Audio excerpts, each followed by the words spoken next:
For many of us, the COVID lockdown sucked in part because of our inability to travel. For travel lovers, that was pretty brutal. But for some people, the inability wasn't just the loss of getting out and exploring, it was the loss of their very livelihood. For countries that depend on tourism to power their economies, keep their residents employed, and keep their government programs running, the lockdowns were devastating. Now, we all know this in a general sense, but we seldom take the time to learn more about it or think of ways that we might be able to make an impact. The thing is, we can help. We can make an impact. How? By choosing to take our next vacations in the nations that most desperately need our help, which, to be honest, there are some pretty spectacular countries on this list, so it really is no hardship to do. So today I want to tell you about 10 vacation destinations that you can impact by simply vacationing in their nation. And one of the ways that I found this information is from this article here, which is a great way to visualize this situation. Now, one of the things that stick out the most is that many of the Caribbean nations have a high percentage of employment from the tourism space. This is impacted even more due to the lack of cruise ships, which typically give them about 20,000 visitors per day. Though many cruises have started back up again, they're still nowhere near the number needed to help recoup the 2019 tourism numbers anytime soon. As we go farther down, we see more island nations such as the Maldives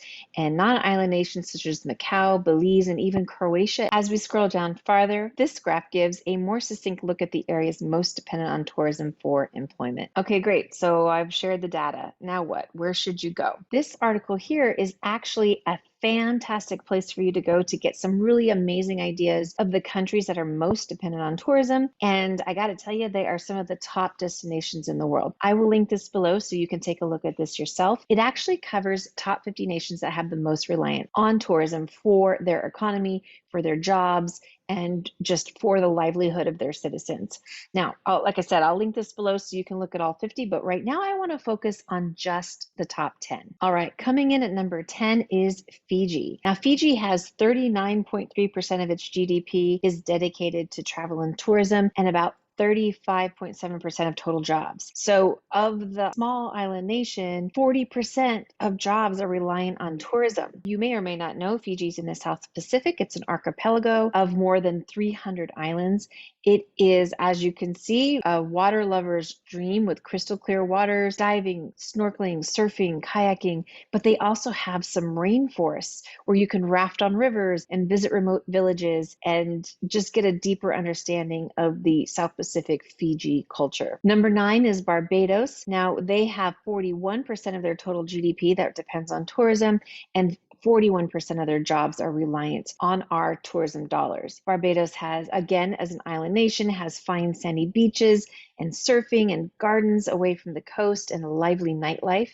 Its capital, Bridgetown, is a UNESCO World Heritage listed site with more than 100 historic buildings, forts, and museums to visit. Number 8 is Belize. Belize has almost 42% of their GDP in tourism, and 37% of their jobs are reliant on tourism. So Belize is on the east coast of Central America, and visitors can see the Mountain Pine Ridge Forest Reserve, the Lamanai, which was once a Mayan city, the Belize Zoo, and Blue Hole, an underwater sinkhole off of the coast. Belize has the second largest barrier reef in the world, with the largest being Australia. Number 7 is St. Lucia. St. Lucia has a 43% reliance on GDP, and a 52% of jobs come from the travel and tourism industry. An island in the Caribbean, St. Lucia is known for the Pitons Mountains, and I'm sorry if I'm saying that wrong.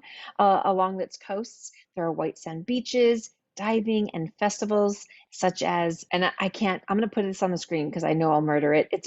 It's also known as Creole Day, and it's distinguished by feasts and music throughout the night. St. Lucia Jazz and Arts Festivals attracts the top musicians. Number 6 is Cabo Verde. Cabo Verde is 44% of their GDP for travel and tourism, and 40% of jobs relying on tourism. Cabo Verde is a chain of islands west of Senegal in the Atlantic Ocean. It's a mix of beaches, high mountains, and volcanic landscapes.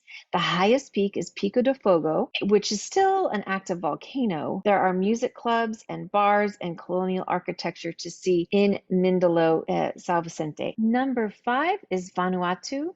Vanuatu has a 46% of their GDP is reliant on tourism, and 40% of their jobs, or actually 39% of their jobs, is reliant on tourism. Vanuatu is a country in the South Pacific with about 80 islands. Visitors can go scuba diving in coral reefs or explore the SS President Coolidge, which is a World War II troop ship that sank as it tried to pass through the Sagond Channel, forcing its evacuation. Community tours demonstrate ancient ways of living, dances, and other cultural heritage. Number 4 is the Bahamas. If you're American, this is probably the easiest Caribbean island to get to. Tourism here is 48% of their GDP and 56% of their total jobs. The Bahamas actually is comprised of 16 major islands in the Atlantic.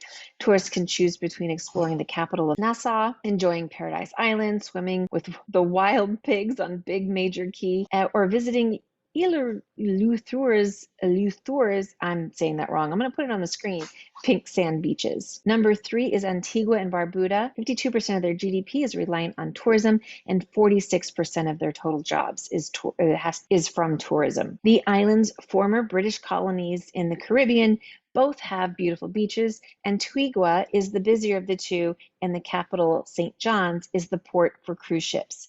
It offers museums, colonial buildings to tour. Barbuda has the well-known frigate bird sanctuary as well. Number 2 is Seychelles. Now, Seychelles has 64% of their GDP relying on tourism, and nearly 64% of their jobs are reliant on tourism.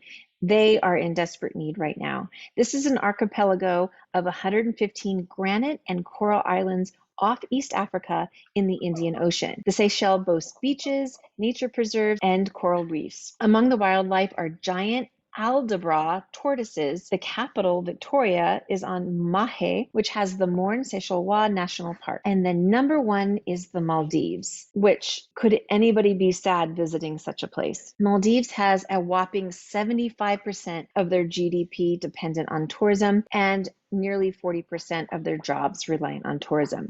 The Maldives is actually made up of 1,200 islands in the Indian Ocean.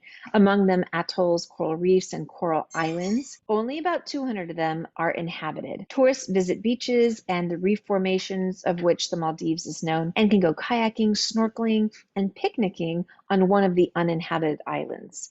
But the Maldives is also disappearing under the rising water caused by climate change. All the more reason to visit while we can. So these are all of the spectacular places we could visit, but also make an impact on the nation economies, help the residents, and make sure that our tourism dollars, our travel money, is going to the nations and the people that need it most. If you need any help with your vacation this year, these videos can help you out. And other than that, I want to thank you so much for stopping by. Have a great vacation. Take care. Bye-bye.